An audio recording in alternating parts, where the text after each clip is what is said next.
watershed developmental activities are going on a very large scale in our country at the moment.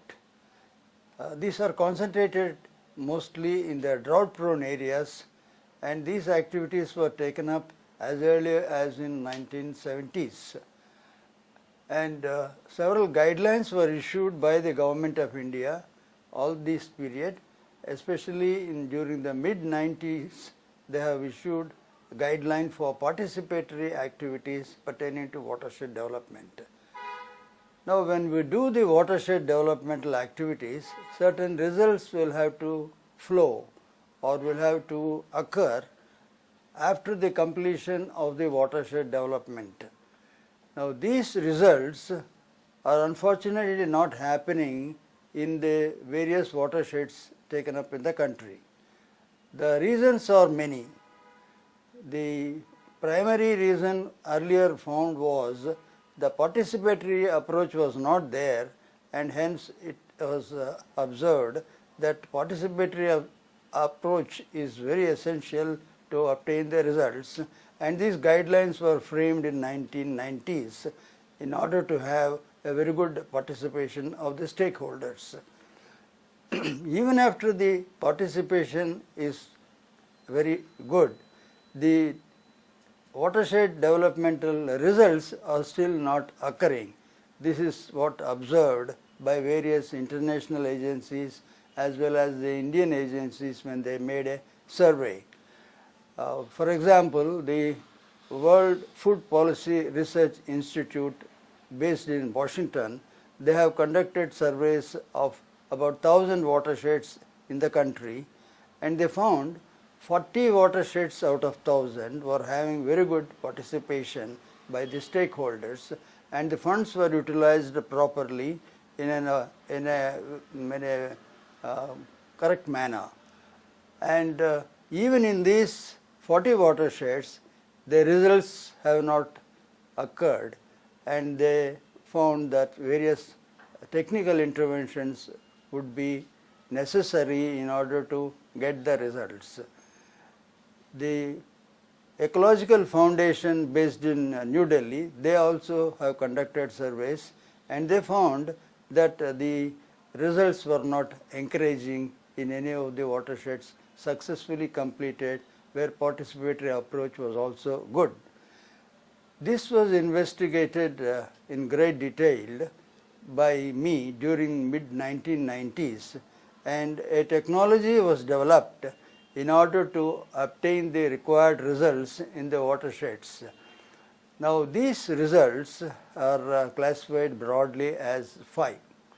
When a watershed developmental activity is completed in any watershed, the main stream in the watershed will have to be semi-perennial, will have to have flows even during the non-rainy period, preferably up to month of February and after the seizure of the closure of the rains. Now, for example, this is a typical watershed with this sort of a boundary of watershed, and this is the main stream wherein number of second order streams join, and the first order streams are the very beginning of the watershed. From the ridges, they are all the first order streams. When we develop watershed activities in this watershed, the main stream has to flow semi-perennially. That means when there are no rains also, there should be some base flows. Base flows are something like spring flows. This is the first result that has to occur. The second result is when the rainfall occurs, there will be a runoff, and the water will be collected into the main stream. And the quality of water that is collected from rainfall runoff should be as clear as possible, something similar to a well-wooded hill stream. For example, in a forest area, when the forest growth is good, the stream coming out of the forest area will be having relatively less mud in that. It is more clearer than the normal muddy type of flood flows. So that type of forest stream quality we should get even when the watershed development is completed. When we get turbid water, just like the same as the earlier turbid water, even after watershed activity is completed, that means the soil erosion is still taking place. This turbidity or muddiness of water occurs on account of the soil erosion that takes place in the watershed. So soil erosion has got to be totally prevented. When once the watershed activities are completed, they should not occur anymore. Soil erosion should not occur anymore. But still, when the watershed is completed, the watershed's runoff is having high turbidity, and that means the soil conservation is not effective. The third result is the deep percolation of rainfall has to occur to the groundwater level, and this groundwater level, which is something like 40 to 50 feet below ground level in red soil areas of the drought prone areas, this water table has to come up from 40 to 60 feet below ground level to about 4 to 5 feet below ground level. That means the water table has got to rise right up to almost the ground level, but top to 1 to 2 meters has got to be unsaturated without waterlogging. So this activity of watershed will have to lead to improvement of the water table levels from the earlier 40 to 50 feet depth to about 4 feet or 6 feet below ground level. Up to that level, water level has got to come up. Then the fourth result is that when the groundwater is available to a large extent, the rain-fed cultivation has to be supported with irrigation by pumping groundwater through dug wells and irrigate as much as nearly 35% of the rain-fed area through one single crop during the Kharif period. So it is a supplemental irrigation for a Kharif rain-fed crop to an extent of nearly 35% of the cultivable area.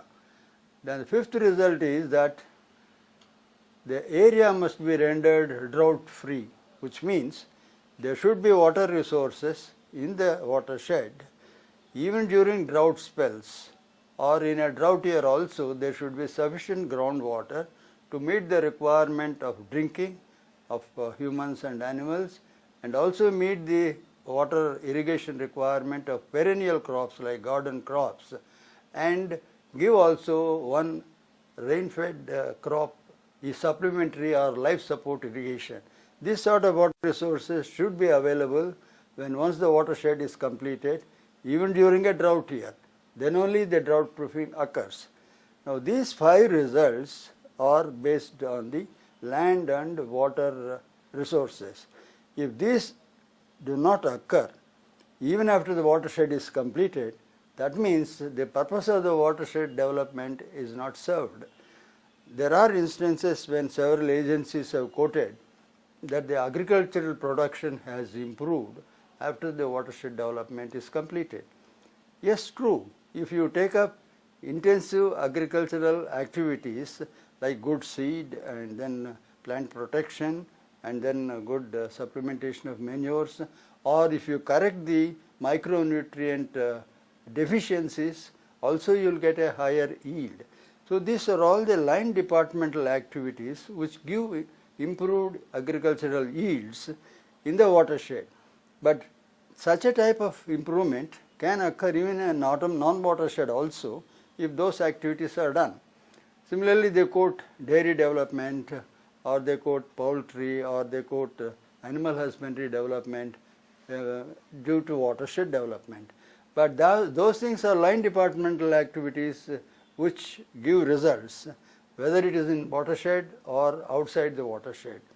But if supposing on land and water these 5 results come, then the various line departmental activities, nearly 9 of them, all those activities will get very much increased in their benefits, because it is a synergistic effect.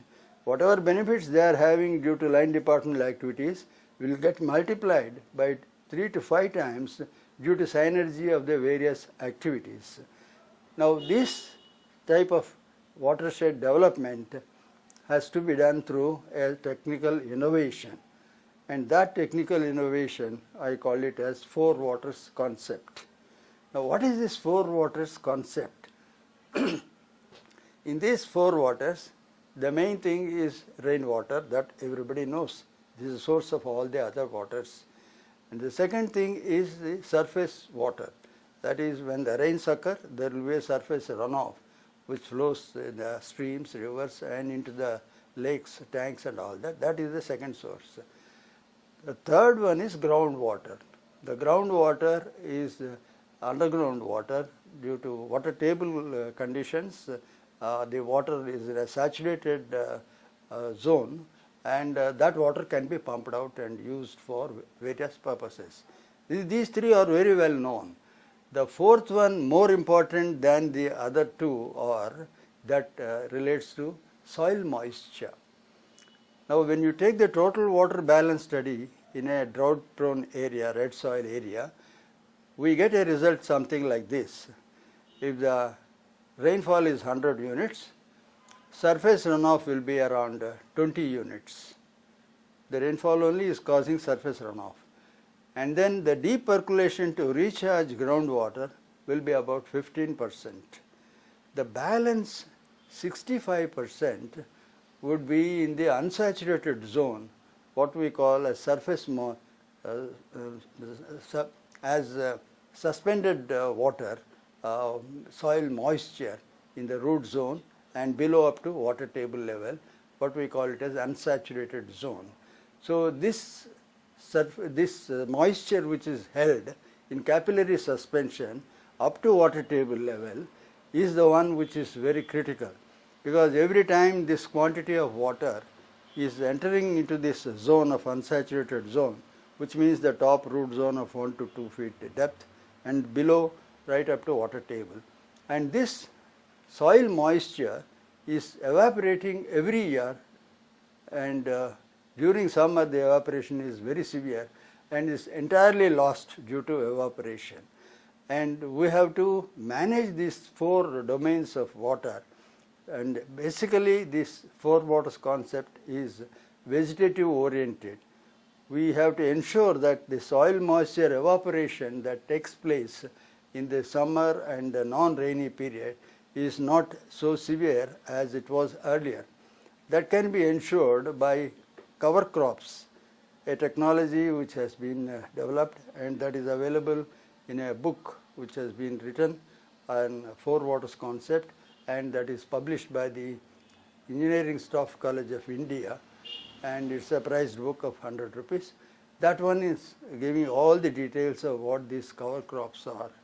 Then lot of vegetative aspects like growing trees along the boundaries of the fields, then growing trees in the gully slopes and vegetative cover in the gully slopes, and lot of greenery in the non-cultivable areas, development a 3-tier canopy in the non-agricultural area, that is the boundaries of the watershed, mostly consisting of hilly and steep slopes. There we can have the 3-tier canopy of trees with different heights of trees combinedly grown into a sort of a dense forestry type of thing. And these are the vegetative type of activities. There are also structural activities which are of low cost, and these low cost structural activities primarily consist of mini percolation tanks. For example, this is a first order stream, and